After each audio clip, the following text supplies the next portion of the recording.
Welcome to the Fearlessly Authentic Sash and Soul podcast. In each episode, we'll explore the power of embracing authenticity with a winning mindset and overall well-being to help you navigate life and the pageant world with confidence and resilience. I'm Rayanna Johnson, former Miss Wisconsin and founder of Fearlessly Authentic Coaching. So let's dive in. Welcome to Sash and Soul.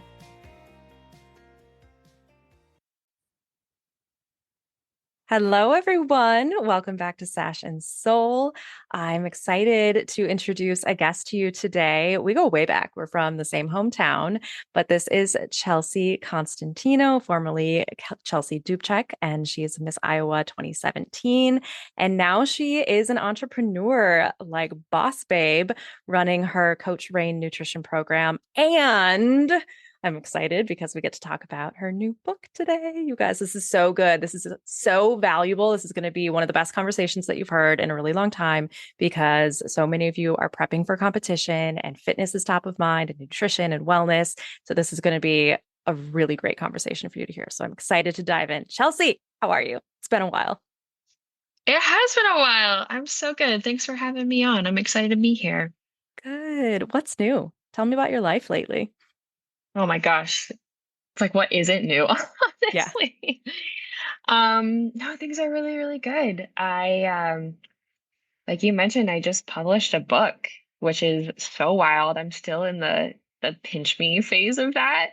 I'm getting Yeah. pictures. People are finally, I had pre-orders open and people are finally getting their copies. I'm getting pictures right and left of, I finally got your book, which is insane that this thing I've been working on for gosh, like 5 years now is in print. People anywhere around the world can actually just like hop on a website and order it. So that's the main thing that's kind of consuming all of my attention.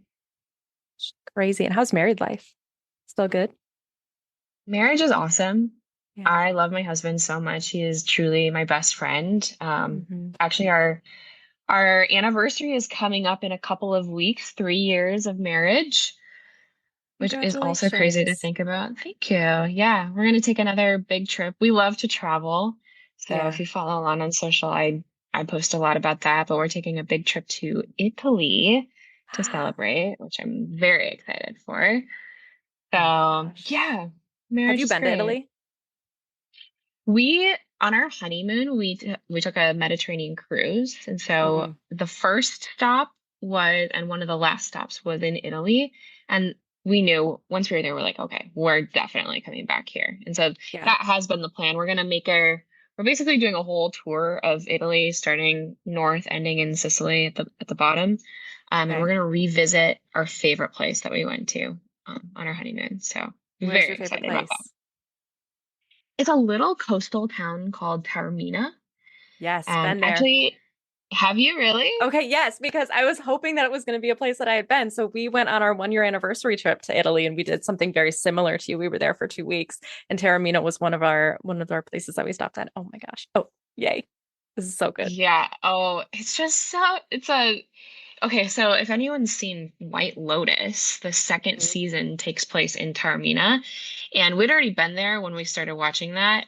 And in the intro, we're like, wait, that looks familiar. That train station looks familiar. And we're like, oh my gosh, we've literally been here before. So yeah, Mhm. it's just a beautiful, like postcard perfect place to be. So Yeah. I can't believe we've been there. I've never actually met someone else who from the States who's been there. So I'm excited. Yes. Yeah, we went to Rome. We went to Positano, which I highly recommend. Beautiful. Taormina, Sorrento, and Catania. Oh, So, dang. Okay. Yeah. mhm. Italy is great. Like Italy is just so great. It's so great. We want to move there. We just, the food, the people, the sights, the weather, all of it, All the things. all Yep. the things. Agreed.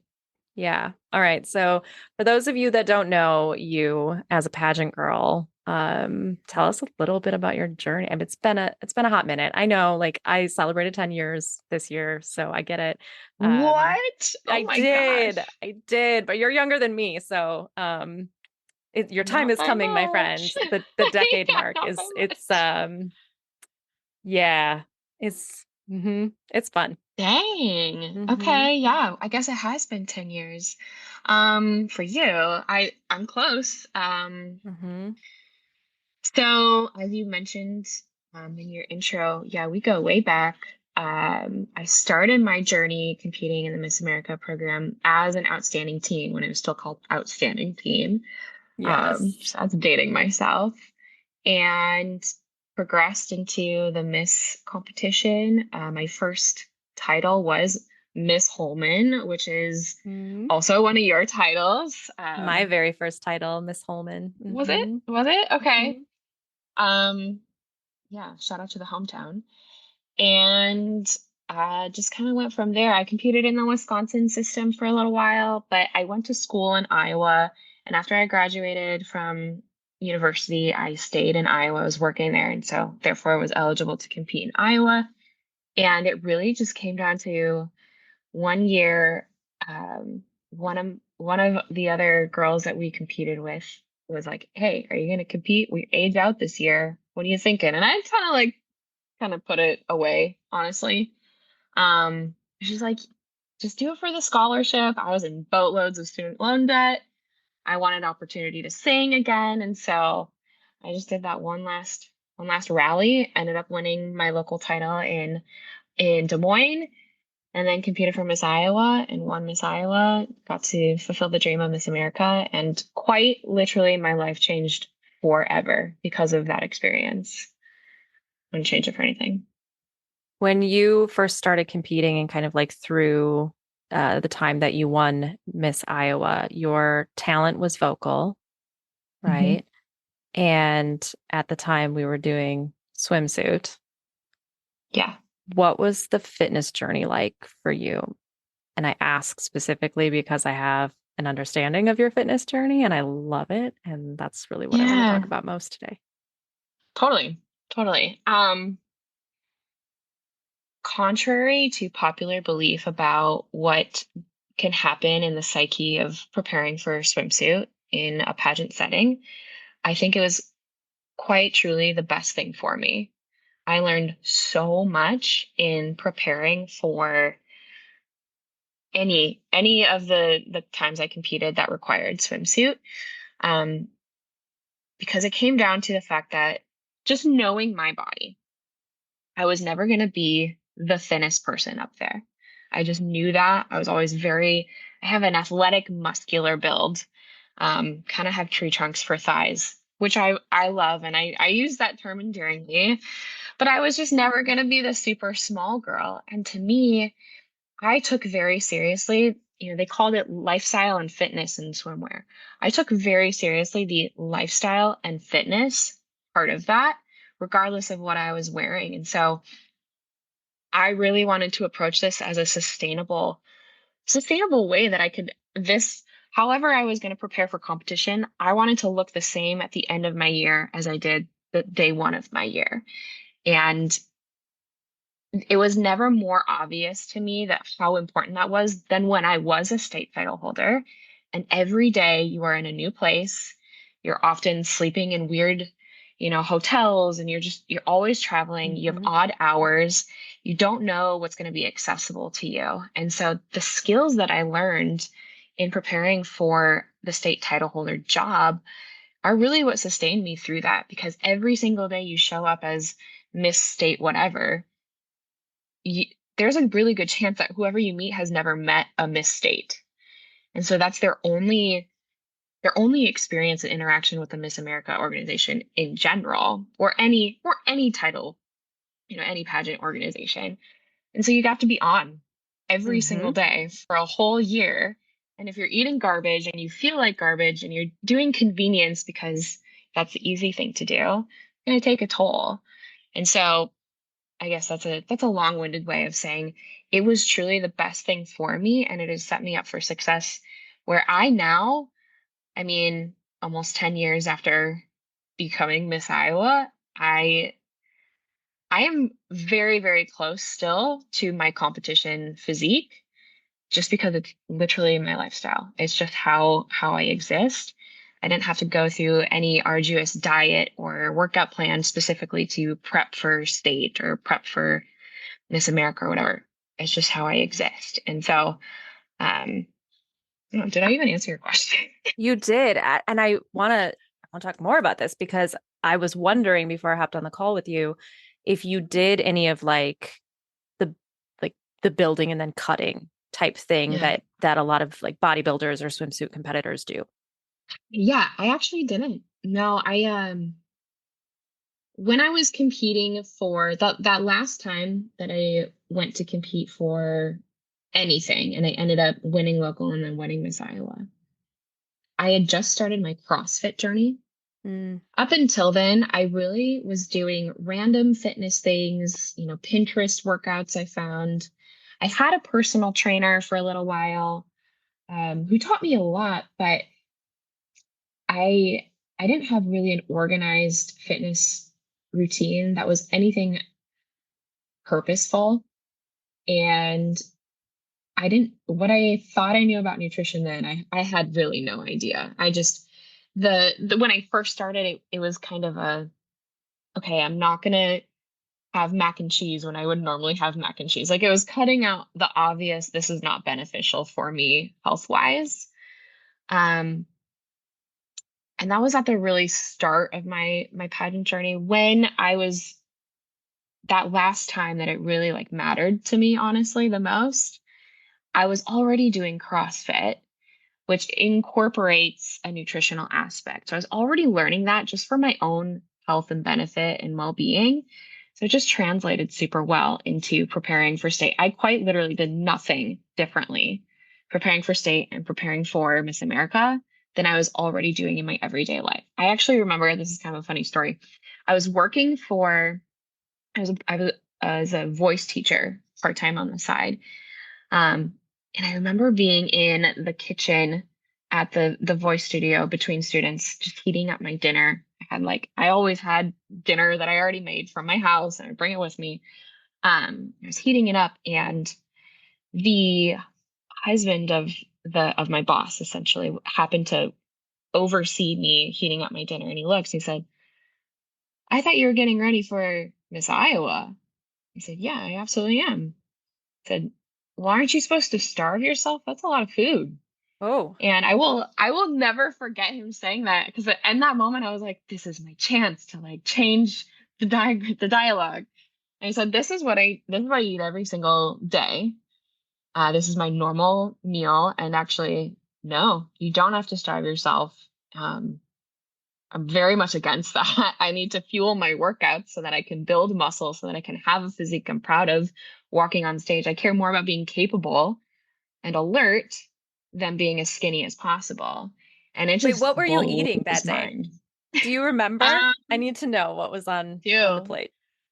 I had meatloaf, Brussels sprouts, and like a sweet potato mash. So simple. That sounds But it was a delicious. pretty like sizable Pyrex dish, it Yeah. was, but yeah, oh my gosh, very delicious. I probably should have been more mindful about reheating Brussels sprouts in a community microwave, but um yeah, but he was shocked about that and I'll never forget that. That was a very proud moment for me of like, no, actually, you don't. And then I even better when I went to Miss Iowa a few weeks later and I won swimsuit in my prelim. And that to me was just like, see, it's like I truly care about the lifestyle and fitness part of it, not just cutting as much as possible to be as skinny as possible. And I wanted, especially because that was my platform at the time or my social initiative, right? I wanted to display true health and lifestyle. And again, Hmm. looking the same at the end of the year as I did on day one was really important to me. And I think for the most part, there was probably some inflammation that just comes from stress of the job. But for the most Yeah, part, I could still wear my entire wardrobe from when I competed to when I passed on the title. I love that. I could, but it was because the stress was affecting me in terms of like losing weight, and so I just yeah, I that That can happen too. stress does not affect me like that anymore. My metabolism has certainly changed, and my body chemistry has changed since then. I'm in my 30s now, and so it's just a little bit different how stress affects me. But yeah, how long did it take you to get the physique that you had at Miss Iowa? So you said that like you didn't do anything different from local to Miss Iowa to Miss America. How long did it take you to Yeah, get to that very stable physique that you said that you still have right now? not quite a year, Okay. I would say. I mean, gosh, if I think about the timeline, when I graduated from school, I was the heaviest I'd ever been. That was when I had like pseudo retired from pageantry. I had a Hmm. lot going on. I really wanted to focus on my singing career. I my hormones were all out of whack. I had a lot of stress. Like I honestly call that the worst year of my life. I- Hmm. 2015, not great for Chelsea. Um, and at that point, I was the heaviest I'd ever been, not feeling great, very emotional. I think I was honestly like pretty depressed. And the the only thing that really was kind of my saving grace was realizing that when everything in life was out of my control, the only thing that I could control was how well I could take care of my body. Because it seemed like every direction I turned, like someone really disappointed me, let me down, stabbed me in the back, or some job thing didn't come through, or a new bill that I couldn't pay happened, or someone else left my life. Like all of these things kind of just came to a head. But the one thing I could control was how well I took care of my body. And that was really the impetus to starting a gym routine and focusing on nutrition a little more seriously. Um, and so I had hired a personal trainer, even though I was like broker than a joke, honestly. I went to a local gym. Actually, this is what I did. I graduated and I was using different various friends who were still students. I was using their student ID to still get into the gym at school I love that. until like school started again and they needed their IDs back. So then I did the free week trial at every local gym for probably 2 months. And I landed at one where, they offered the free personal training session. It's pretty typical practice. Happened to have this free session with a guy named Eric. And like he was the first person to really show like he genuinely cared and saw potential in me. And like, I don't know, just like one, he was cute. And I was like, okay, I can maybe make this work. And two, he Hmm. actually genuinely cared about me. And so I remember calling my mom and she said, Chelsea, if this is the thing that's going to get you out of your funk, then invest. The money will come back. Okay. If it's God's plan, he'll make it work if it's going to make you feel good. And so I got a few personal training sessions with him. And then um, he helped me get out of my funk and actually helped redirect my career path that I became a personal trainer and the rest is history. So shout out to Eric. We're still friends to this day. So but yeah, that was like a year process just to get into some sort of routine. Mm. Once I started being a personal trainer, I was relatively fit, but still not super happy with my physique. I was still kind of recovering from a year of the depression and just not good postgraduate life. Mm. Um, and I had a coworker who was a CrossFitter. And so we would leave on our lunch break and go to the CrossFit gym and get our workout in and then come back and train more people at the Globo gym. And I would say it was about a year of that very consistently and starting to really dial in nutrition on a different level that I turned around one day and I was like, oh my God, like I am now the picture that I used to put on my vision board of what I wanted to be. Like Mm. it seemingly happened overnight, even though I know it's just consistent part of my routine every day. And then when I became a state title holder, I still did that. I actually, when I moved across the state into the Miss Iowa apartment, I found a new CrossFit gym there. Even though I had a sponsored personal trainer, I saw both because I Mm. love the CrossFit workout and I love that community. But then I also, I love the personal trainer too. So it just was so much a part of me that I needed to incorporate it throughout. So anyway, that's another long-winded way of saying about a year. Okay. I've heard this so many times, and I still don't think I quite understand what it actually means in practice. how does one dial in to nutrition and like find Mm. their unique nutrition, like what they need to fuel their Yeah. bodies and how their body metabolizes things well. And like, how do you do that? Well, how much time do you have? I was going to say, this is a um, really, really complicated question, isn't it? This isn't an easy answer. well, yes, yes and no. I think we have a tendency to overcomplicate it, quite Mm, frankly. Um, which is essentially why I wrote my book. I went through multiple iterations of, okay, I actually started with like a Paleolithic diet. hmm That was when paleo was kind of on the cusp, kind of new. And I cut Yep. out all refined sugars and starches and followed paleo very, very closely for a long time, which I think did a really nice job of healing gut health after college years when I definitely wasn't paying attention to my food.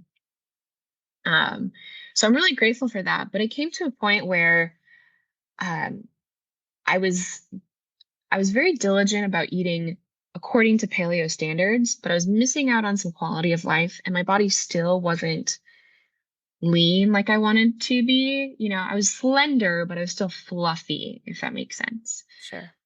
And so then I started manipulating amounts. And that's when I did the zone diet, which a lot of in the CrossFit world, that's kind of um that's the direction they tend to take with nutrition. They teach the zone diet, which is just a way of portion control, essentially.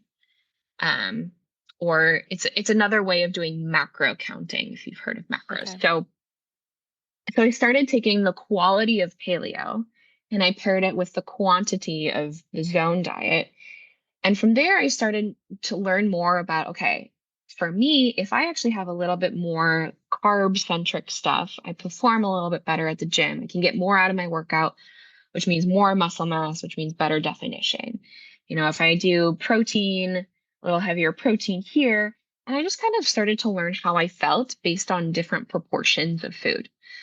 And what I've learned both in my personal practice and through coaching people through this nutritional journey is if we start with what I call the diamond meal, which just means you have protein, vegetables, carbs, and fat every time you eat. You got those 4 points. You have the diamond meal every time you eat. Now we just need to figure out where the nuance of you specifically comes in is how much of each does your body like based on, your hormones, where you're at in life, stress levels, what kind of workouts are you doing? What's your overall goal, physique wise, performance wise? Those are all going to change those levers a little bit. Do you need more carbs? Do you need less carbs? More fat, less fat? And then just learning what foods fit into each of those categories is kind of a learning curve, but that's how you dial it in. Everyone can afford to eat cleaner, wholesome, from the earth foods. That goes without saying. I think where people get stuck is I'm eating really clean, but I'm still not losing weight or feeling toned, or I'm still, usually people have better energy if they're eating clean, but it's just not all the way there. But I also don't think we need to weigh and measure absolutely everything for quality of life purposes. That's another stressor. It's another thing on the to-do list and can kind of create a relationship with food that is super transactional and ultimately negative, what I found. And so I am more of a visual learner and an intuitive eater after having done all of the other things. I just find it's the best and it's the most sustainable. Um, so that's how you dial it in. Okay. Quality, then quantity. And taking your time and having patience with the process. Yeah, that's number one, Yeah. honestly. Because we didn't get to where we are. Think about it. We eat every day of our lives, hmm right? From the moment you were born, if you have the ability to listen to this podcast, you probably have the privilege of eating every day of your life. Mm. It takes a long time to undo things that you don't want that have accumulated over a long time. Now, the difference is, if you're like, man, I've been eating this way for 30 years, it's going to take me 30 years. Not necessarily, because with dedicated focus in going the other direction, you can really expedite that process. But yeah, it does take time and it is a learning curve. And what works for your best friend may not and probably will not work for you. It's like putting gas in a Ford F-150 and putting gas in a Honda Civic. Like it's going to burn the same fuel very, very differently. You're going to get two totally different mileages out of those vehicles. Just it could be the exact same gasoline, but they're equipped differently to burn it differently. And so if the thing that's working for your best friend isn't working for you, okay, now we know we can check that box that that doesn't work. Let's move on to the next. Okay, chicken and egg question. Because we Okay. like hear this very common saying of it starts in the kitchen. Do you Mhm. agree with that? Like what's more important, the fitness routine or the nutrition? That's a really great question. I just had 10 different thoughts of how I can take this. Overall, I'm going to say the food is more important. You cannot outwork a bad diet. You just can't. And I've had clients I've worked with who have lost 50, 60 pounds and haven't stepped foot in a gym, not once. So it's possible. It's very possible to drastically change your body just by what you eat. That being said, the gym is 1 hour a day and can be very, very gratifying, or whatever workout routine you're doing. The 1 hour of the day, you get those endorphins, you feel powerful and capable, and that can be a catalyst to wanting to eat well. So that's how I like the order I did it in really is once I started working out and feeling good, I wanted more of that. And I knew if I ate poorly, I would die in my workouts and I dreaded that. So it was incentive to me for me to eat better so that I could push more in the gym. I could do more things. I wanted to, squat my body weight. I want to do pull-ups. I want to do all these really cool badass things. But if I wasn't eating well, that all of that would suffer. So for me, it did start with the physical stuff, but it wasn't until I manipulated the food that I started to like actually see abs or muscle definition in my legs. Like that won't happen unless you're focusing on the food. I find myself getting really frustrated with like not seeing results or not being able to be consistent. I get frustrated with the way that my body's changing, with my age, with hormonal stuff, with stress and other things that are going on in my life. Did you experience that when you were like early on in this journey? And how did you navigate that for yourself? I think the frustration, I actually think maybe it came from the other extreme because there was a time there where I was so focused on being, especially as a title holder, and my platform literally was Ladies Who Lift, strengthening mind and body. So whenever I showed up somewhere, I need to exhibit that. And a Mhm. lot of the things I did were very physical. I had people ask me to come to their gym. I had people ask me to lead workouts. I had to show up and be that. And so I was very, very dialed in and focused on that for a while. And I think the frustration ultimately came for me with letting go of the reins a little bit, not having to be so regimented for fear of backsliding. Mm. Because I knew that that happens, as soon as you stop doing the thing that got you to where you are, you're going to go right back to where you started. Um, so I think the frustration honestly was an inner turmoil of, well, what if I like get fat? Or what if I lose a bunch of muscle and gain a bunch of weight by not being this regimented? Mm. And what I ultimately learned is, especially as a woman of faith, like that's not God's intent. Once I reached that point, it became an idol for me. And that's not healthy either. So, and I wouldn't say, you know, I didn't struggle with an eating disorder. I definitely had disordered eating patterns just because it consumed so much of my thoughts. And so the frustration for me was just coming out of that, not necessarily, it was fear of the results I didn't want. And so combating that was an element of surrender, frankly. and just letting myself try and dipping a toe into the thing that seems difficult. And it can be used the other way around too, just trying the thing. Maybe I should say it this way. Doing less, fam, is often the solution. The harder we work at this sometimes, not to say that it's not hard work, but if we're really like punching ourselves trying to get to these results, we're just burning ourselves. Right. Um, It's a and disservice. it is, yeah. So I think that's a really roundabout way of answering that question. But ultimately, I did get to a place where kind of just let go, trust the process, and really lean on what I know to be true, um, of like biblical principles and how the relationship we should have with food and our body, and how to best honor our body versus best punish my body. Hmm. I think disordered eating is probably way more common than we realize. And I think it's actually Yeah. more like socially accepted as well in some ways.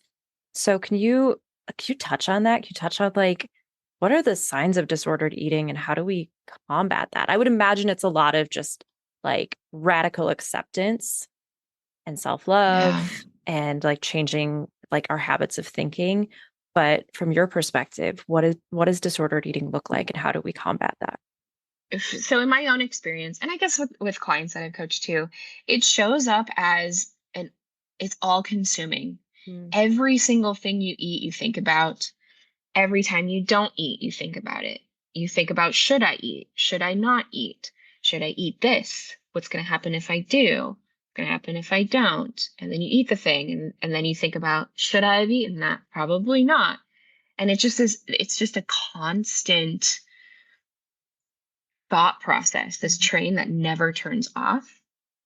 Um, so if you've noticed that about yourself, or you get done with a meal and you're not content, you're not okay, like you don't need seconds, or you don't need to somehow manipulate your next meal because maybe you overdid it in this one. If you don't just eat a meal and you feel good after and you can move on and focus on the next thing, that could be a sign of disordered eating patterns. Um, it can be really difficult to break free from that. What I notice a lot of times is it's often associated with those of us who count. So if we're counting calories, if we're counting macros, if we're associating numbers with food, and we have this margin that we're allotted, and if we go outside of that, it's, terms for punishment. That's when we have this negative relationship with food. And then we associate our worth and our achievement with how well we can follow that plan. Now, that's not to say counting calories and macros isn't effective and isn't good. Like there are people I know who can do that every day for the rest of their life and be totally fine. But if those numbers are something that you follow, and then those thoughts are things that you have, that to me is a red flag. And the first thing I would do is just we got to stop counting. At least stop counting maybe carbs and fat, wean off of that, and just focus on protein. Make sure you get your protein goals. Let the rest come to you intuitively. And that's something I teach a lot of my clients, because most women who come to me for nutrition coaching have that history with food. It's always a thought. It's always on the mind. And they just want to break free from that and have that peace and freedom with food to not overthink absolutely everything they eat. I think also just like labeling something as good or bad, like that judgment of it, Yeah. because the next question I was going to ask you, and I realized it was almost like a one of those questions that's kind of laced in judgment, is it are cravings bad? And so then I realized as soon as I asked if it was bad, I'm like, well, that's a judgment of cravings. But I do kind of want to hear your perspective on cravings because as you were talking about, well, let's stop counting calories. Let's focus or at least count just the thing that we know we need to get the most of protein. Then I'm like, all right, well, yeah, I can get protein in all day, but what about when I'm craving things that are high in carbohydrates or high in fats or high in sugar? Is that a bad thing? Like, how Yeah, do you manage that? that's a great question. So, to touch on the point really quick on the good versus bad foods, I like to think of everything on a spectrum. And when I speak about it, I don't call foods good or bad. I call them healthful or not healthful? Hmm. Or are they health promoting? Or are they health detracting? I love You that. know, is this thing going to push you the needle in the right direction or in the wrong direction? Not good or bad. It's not, it doesn't have personality. It is what it is. Hmm. But is it serving your goal or is it not? Is it detracting from your goal? And so that's how when I look at a certain food, and sometimes, and I'll be totally honest, sometimes the donut is like, I accept the physical consequence to that because my heart wants it. Mm. And it's not often, and I have boundaries for that, and we can get into that too, um but I really, if that's the thought, instead of thinking about how many calories it is and then if I am good or bad for eating it, I think, how am I going to feel after this physically? And is it serving my goals, or is it serving the flesh, as I call it, right? Um, so that's kind of the spectrum that I focus on that. As far as cravings go, I think it's really important to discern the difference between cravings and temptations.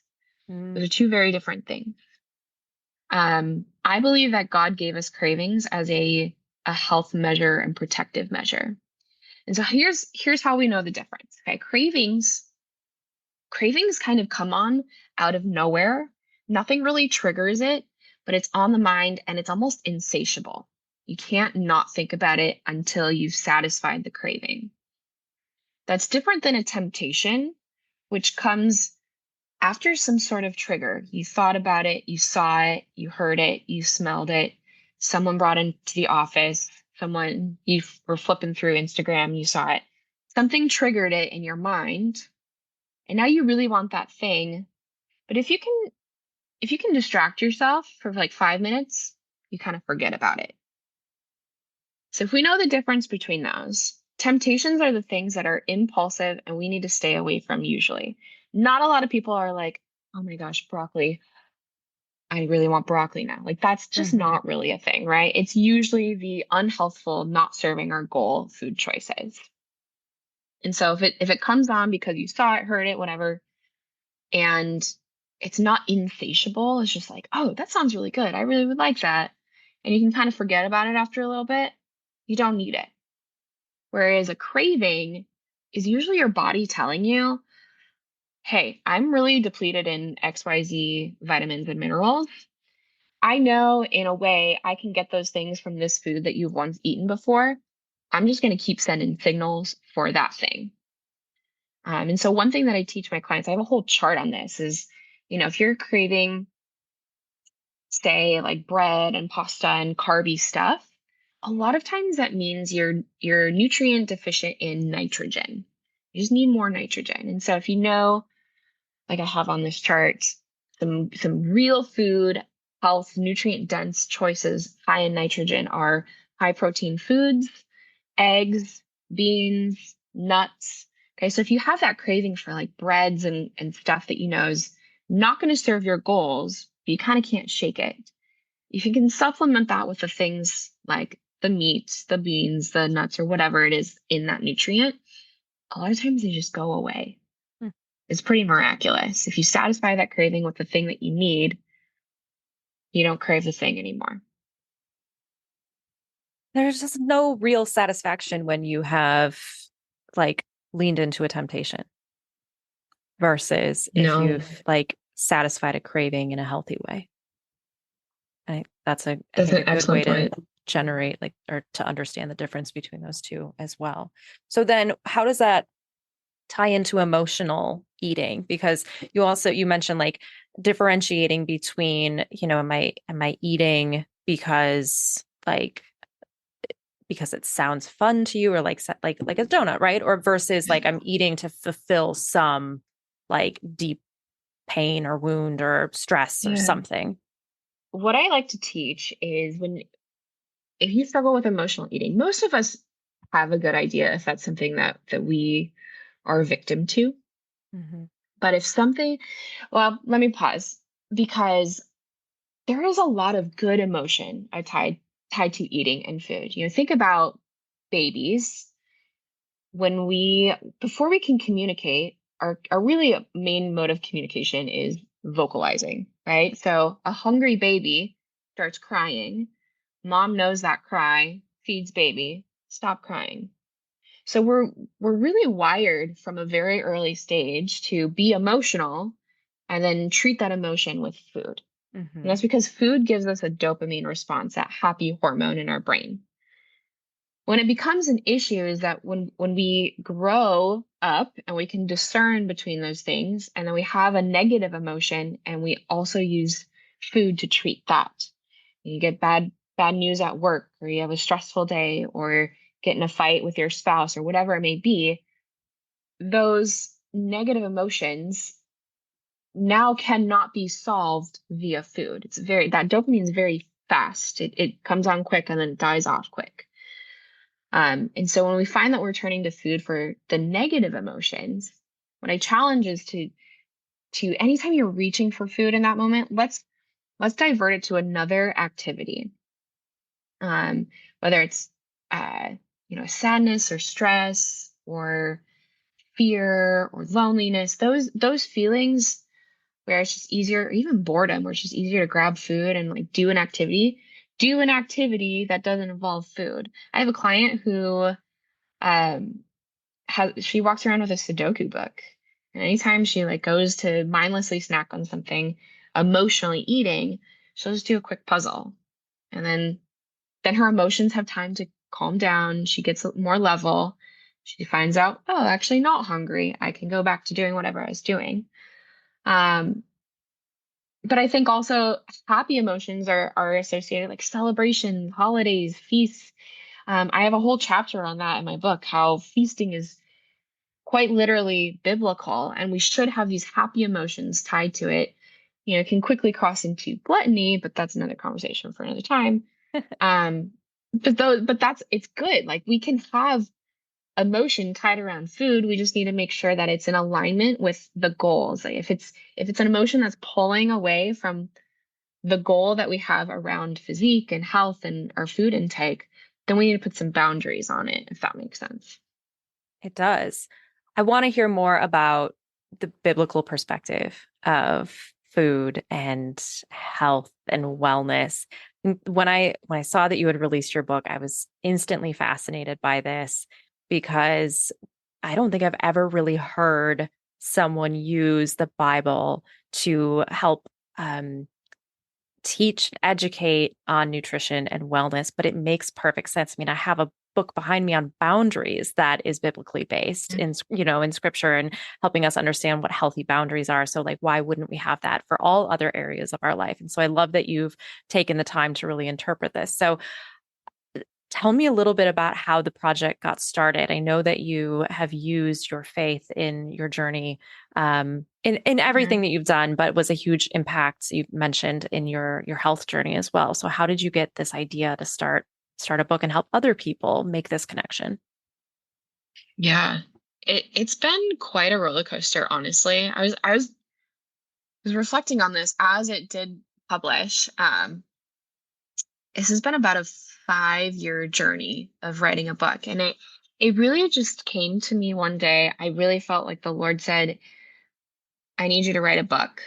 And I was listening to a sermon or something, and later on he's like, I need you to write a book. And I said, okay, Lord, let's do it. And I remember very specifically, I went to a Barnes and Noble. I grabbed a fresh, brand new notebook. I made my favorite hike in San Diego, sat down, and I was like, all right, let's go. And I just started writing, and it was terrible. It was just what ended up being. I think it just ended up being a what's the word? I mean, just like a glorified journal entry about my life. Mm, And, because we all have very interesting journeys, and our life experiences can help other people. And we all tend to believe we have very interesting lives of our own. And so I was writing, and I would hit writer's block, and I was like, where do I start? Do I start from like when I was born? That seems kind of extreme. Do I start from high school, college? Like where? I don't know. And so I'd put it away and try again and put it away. And eventually God said, Chelsea, this isn't about you. And I was like, oh, dang. Talking oof, about some humble pie. Yeah. yes. Heard. Okay. So I was like, okay, not about me. Cool. Got it. So what is it about? Because I feel like if I'm going to write a book, I should be an expert on it. And really the only thing I feel like an expert on is my own life experiences. So Exactly. they put it away for a little bit longer. And then another, like, I love when God talks to me because it's like, it just hits me like a ton of bricks. And he told me, I need you to teach people to eat the way I intended. Mm. As clear as day. And I was like, oh, okay, dang. Um, do I even know what that looks like? Ah. And so it really became a journey in my own life of, am I eating with what's in alignment with what God says? Because as you said, I turn to the word for guidance on everything. That is our like how to do life for dummies guidebook. I do that for relationships and conflict resolution and hope and grieving. Why haven't I done this for this major pain point for a lot of us, which is the health Mm-hmm. of our body and nutrition? And so I started diving in. I read some other kind of, Christian health, food books and blogs and articles. And man, just so much was illuminated for me. What I found really was a lot of the principles that I was already practicing in my own life and already teaching as a nutritionist were very much in alignment with what the word says. I just wasn't giving God credit. Mm. And so what I ended up doing is breaking it down into 10, well, essentially seven principles, which is actually funny because biblically speaking, the number seven is a very powerful number. It represents completion and wholeness. And so he gave me these seven principles that really address how we in our modern world have a relationship with food that isn't in alignment with what God intended. And then backing it up with scripture. And it kind of just took off from there. Once I got that focus, I mean, it's happened within like 6 months. It just like flowed out of me and like God, I really believe that God inspired this book and he just like used my fingers to literally type it. So it's really exciting that it's in other people's hands now. And I pray that it does teach people to eat the way he intended. So that was the whole point of it from the start. Ah. Oh my gosh. I'm so excited to read this book. I haven't gotten it yet. I literally I saw your post earlier this week and was like instantly like, Yeah, yeah. Chelsea, come talk about it. I need to know more. I'm sure everybody else wants to hear about it too. Just because we know in in so many different industries, but especially in the pageant industry, it is so highly driven by a higher purpose and faith in something. Um, whether you're a Christian or like some other religion, like usually there is some higher power that is driving your purpose. Yeah. And so we know that Christianity is a huge component to that. But you talked about there was a post that you mentioned.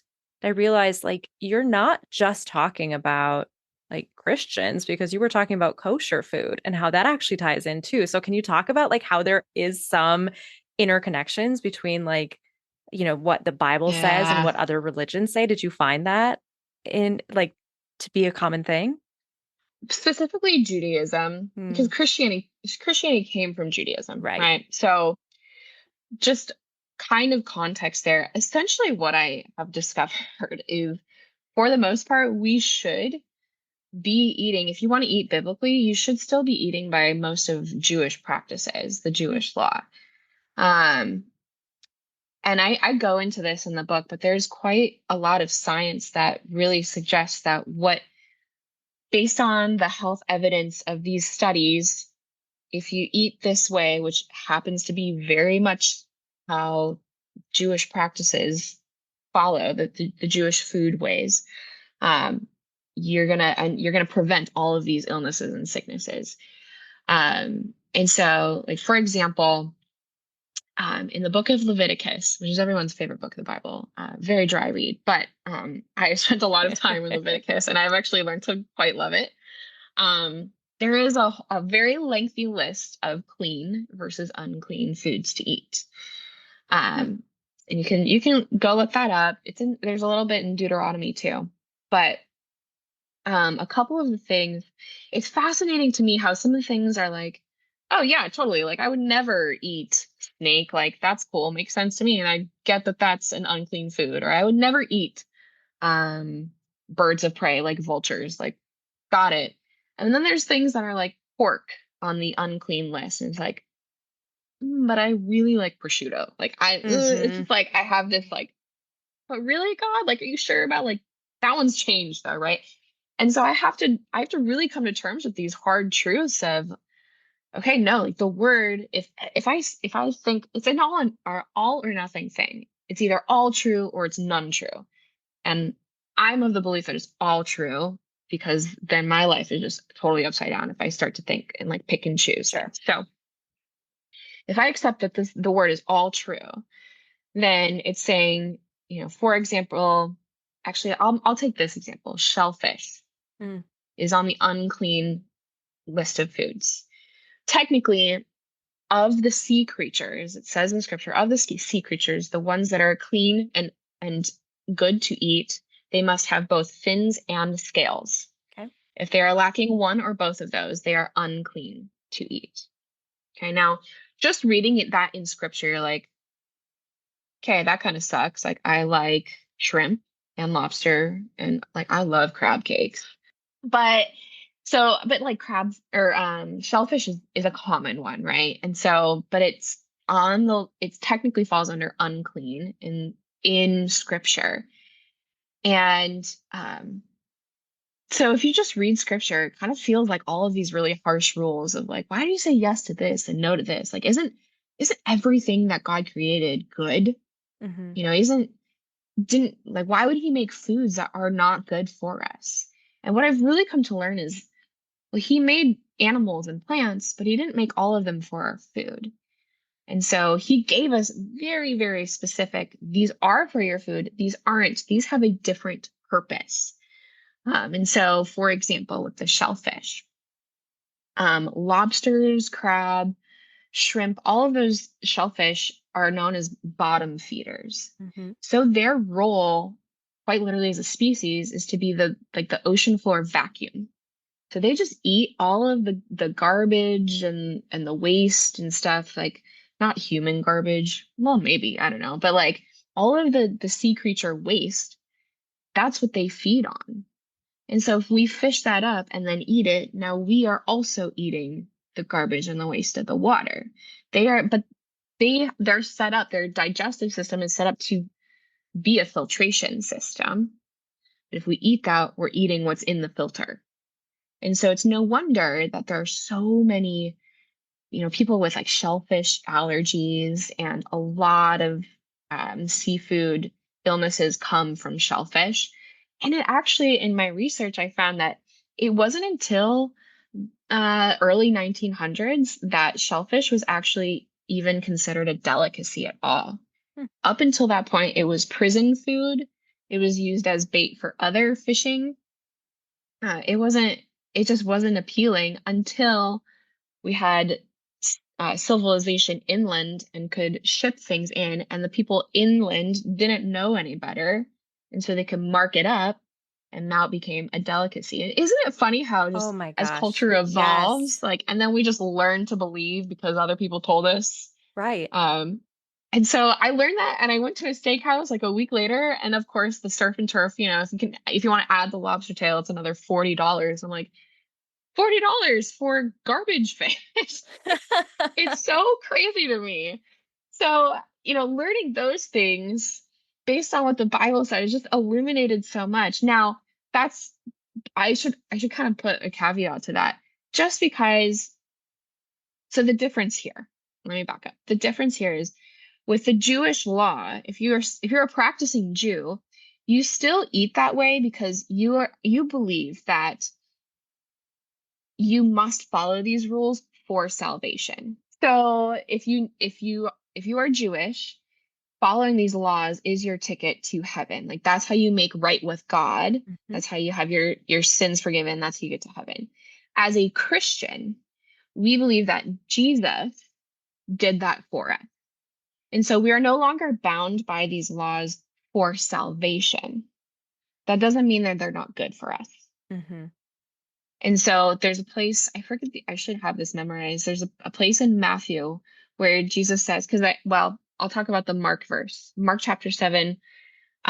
Jesus says, don't you know that it's not the food that you eat that defiles you, because that just goes into your stomach and then you disregard it, right? It's what goes into your heart that defiles you. Mm-hmm. And in Mark, it literally says, by saying this, Jesus declared all foods clean. Okay, so as Christians, that's the thought process that we have. Like, okay, well, none of those things on the clean, unclean food list apply to us anymore. But what we miss oftentimes is the scripture in Matthew where Jesus says, no, no, no, this is Chelsea's paraphrase of the verse. He says, no, no, no, no, I didn't come to abolish the law. Mm-hmm. I came to fulfill it. So hear me out. Nothing, no, not a single command of God's, as small as it may be, will be disregarded until the whole thing is fulfilled. And so if you follow the law and teach to follow the law, you will be regarded as great in heaven. If you don't follow the law and teach others not to, you'll be called the least in heaven. Mm-hmm. And so in saying that, he's saying this is not your ticket to heaven anymore. I took care of that. But it's still really good for us to follow these. Like, God made these rules for a reason, for our benefit, for our health. So by following them, it's in our best interest physically. And you can look at the science. I lay out some of the things that I found. You can look at the science that we now know. For example, one of the old Jewish laws is not to eat from a cracked clay pot. And again, you just read that and you're like, seems kind of harsh, but okay. Like, you're actually supposed to smash it and destroy it. What we now know is, okay, so at that time, a lot of our vessels, we ate and drank from clay pots. If it's cracked and you have food and water and wine and things going in there, and they didn't have great sanitation back then. Right. If it doesn't get clean, bacteria grows, and Mm-hmm. then you get foodborne illnesses, and then medicine wasn't super developed then either. People would literally die from the food bacteria that was growing in cracked clay pots. So sure, God maybe didn't like give us the whole why on it, Right. but we shouldn't have to need the why just to be obedient to the law. It's really in our best interest. It's in your best interest, but we still have a choice. Exactly. Yep. So, as a coach who has written this book and done all of this extensive research and, Yeah. believes in practicing these things, how do you approach clients then that are like, well, like everything in moderation, or like, man, that sounds really strict to me, or, like as a coach that wants to kind of, fulfill these promises that you've made in your faith and lead people down the right path, how do you approach Yeah. instructing someone to eat in healthy, clean ways? Yeah. Ultimately, it's your body. It's your choice. It's your relationship with food. If you are a person of faith, you are called to honor and glorify God with everything that He's blessed you with. This body you have is borrowed property. And so I just want to make sure that I equip you with the knowledge.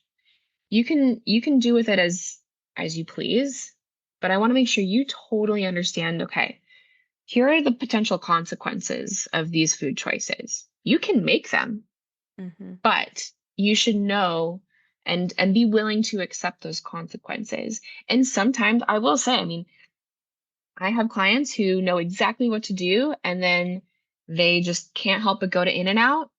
And then they usually come back to me and they're like, I get it now. Like, after being, clean and feeling Mm-hmm. good, and then just kind of dipping your toe back in the old way, like, it's major conviction. And then it doesn't become a temptation anymore. And so that's really how I approach it. Make sure you know what the potential outcome could be. You get to make the choice, because ultimately, I'll be there with you and I can hold your hand, but I'm not going to force feed you. Right. And then the lesson sticks so much more if it's not just like, you better not eat this, but it's like, hey, just so you know, this could happen. You try it and you're like, turns out she was right. Yeah. Yeah. But now you know from firsthand experience. Hmm. Yeah, there's just something about our human nature that we just have to find out for ourselves, isn't there? Sad but true. Yes. Yeah. Okay. Wrapping up here, what was the most interesting or surprising thing that you learned as you were doing your research and writing? I think what I just did a whole TED talk on with you, like Okay. the that we really should be adhering to kosher standards for optimal health. Mm-hmm. Um, that really blew my mind Mm. because one of the phrases that I teach my clients is if it once walked, flew, swam, or grew, it's real and it's made for us to eat. It's God's food. I genuinely believe that pretty much up until I found that piece to write Wow. this book. Um, and so it's really made me rethink how I see food and look at that list of clean versus unclean foods.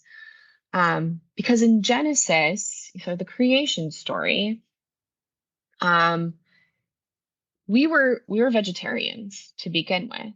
You know, Mm-hmm. God mentions, all seed bearing fruit and plants are made for your food. And then the green grasses are to feed the animals. He made that distinction. Then after the fall and after the flood, he essentially repeats those verses, but he adds animals Mm. to are made for your food. And so that's where I got the idea of like, okay, well, if God created it, then we can eat it, unless we know that it's poisonous. And then that to me was like Yeah. one of those like asterisks, like Right. unless this. But God isn't like that. It is kind of a like, this is how I'm saying it. And if there is an asterisk, he'll give us the asterisk. So finding that was actually a lot of clarity of like, that makes sense. Why Mm-hmm. maybe it's just like I don't feel the greatest when I have pork or when I have Mm-hmm. food that was not in its original design. Sure, the sugar cane exists in nature, but then what we do to it before it gets to our plates totally changes the molecular structure of it. And then when we digest it, like we could do a whole other podcast on dairy on this topic. Mm-hmm. Um, by the time I digest it, I don't feel good. Well, that doesn't make sense because, like, for the dairy example, God made animals. Milk is referenced and highly regarded in the Bible all over the place. Why do I not feel good? Well, it's because it's not the milk that God made. Right. It's milk plus man manipulation that I'm digesting. Right. So you got to take that part out, and now we're back to the roots that Mm-hmm. we should be. So I think that really is the biggest like aha moment for me that connected so many gray areas before are now very black and white for me. Yeah. So do you have a podcast yet? You are like the 40th person to ask me this. I don't know. I could talk about this forever, but Yeah, you could. will people listen forever? That's what I don't know. We'll see. I could be persuaded. All right, everyone. If you're listening still after, oh my gosh, an incredible conversation. Gosh, I hope you are.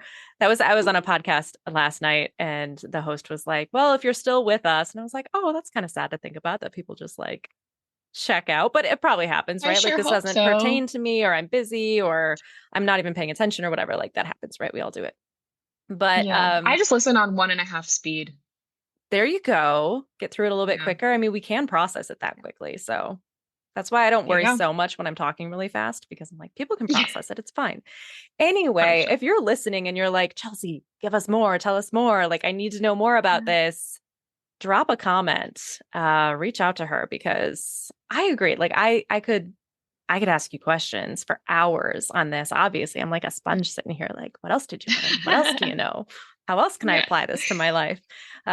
So as we wrap up, What is one thing that you want our listeners to just take away from your experiences, your expertise, what you learned for your book? Like, I, this is my challenge to you. Narrow it down to one thing that you want to make sure that they hear from you. In a world where diet, nutrition, and health is so confusing, lots of contradictory ideas, some things that work for some people don't work for others, and just a very frustrating process for a lot of us. In the midst of that world, we have a guidebook that tells us a very simple, straightforward answer to all of those questions. And so, my challenge is if you want to pick up my book, it's literally 100 pages. You can get through it in a day and start to focus on your relationship with food and know that it can be super easy to feel good, therefore look good, and and not make food such a burden in our life. Wow. You really did pull that together. That was lovely. Yes. Amazing. Okay. Divine. I'm going to drop a link to access your book. So everyone check it out in the episode description. You'll be able to click right there. I'm also going to drop Chelsea's handles so that you can find her on all the places to follow all of her tidbits about everything health and wellness and faith in the journey and just how awesome she is. So, Chelsea, thank you so much for your time today, for hopping on to talk about something that we are all like, it's all on our minds because we all, like you said, we eat every single day. So this is something Yeah, that is obviously really relevant to every single one of us. And then especially those of you that are listening that are trying to prepare for a competition. One of the things we didn't talk about that we could easily have dove into is like the importance of building up your muscle, your strength, your endurance. And you do that like oh my through gosh. Yeah. food, nutrition, and fitness in order to be the best title holder and representative that you can be. So as you're preparing for whatever upcoming competition that you have, keep that in mind, Mhm. that it needs to always be primarily like your overall health and wellness, endurance, strength, able to do the job really well, and take it to the national level if that's the next step. That needs to be the primary focus more than how good you look on stage, period, every time. 100%. Yes. Amen. Yes. Cool. All right. Well, thanks for listening, everyone. Chelsea, thanks again for joining me. I'm sure I'll have you back at some point because there's just so much that you can share. And for the rest of you, stay well, take care of yourselves. I'll talk to you next week. Bye. Have you downloaded the Fearlessly Authentic app? Because I'm so excited to share this all in one space for competition prep designed just for you. Within the app, you'll find free resources like the Winning Mindset Workshop, goal tracking, and a supportive community. Plus, sign up for a 7-day free trial of the All Access membership to explore additional resources like live coaching clips, monthly live workshops, guided meditations, daily practice interview questions, and so much more. Click the link to download for free. This is not just an app, it is pageant prep support at your fingertips.